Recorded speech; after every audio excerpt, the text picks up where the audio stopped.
Hello friends, good morning. তো এখন দেখো আমি সকালবেলা ঘুম থেকে উঠে ব্রেকফাস্ট করে এখন একটুখানি প্রজেক্টের কাজ নিয়ে বসেছি, যেটা হলো বেঙ্গলি প্রজেক্টের কাজ।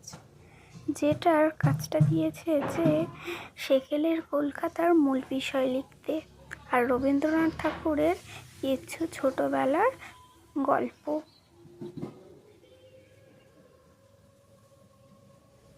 তো দেখো এখনও কিন্তু আমি লিখে যাচ্ছি। তো আমার ফাইনালি এখানে লেখা হয়ে গেছে। এই দেখো এক পেজটা লেখা হয়ে গেছে, এখনও অনেকটাও লিখতে হবে।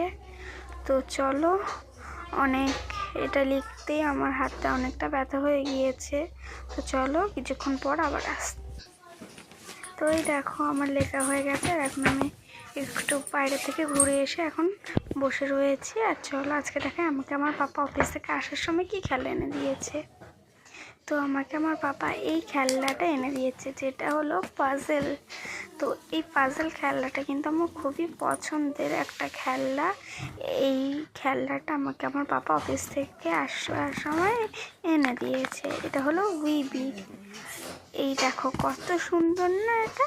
আর এই দেখো এইগুলো জুড়ে জুড়ে এই সিনারিটা বানাতে হবে, অনেক টাফ কিন্তু এইটা। তো চলো, বাই বাই।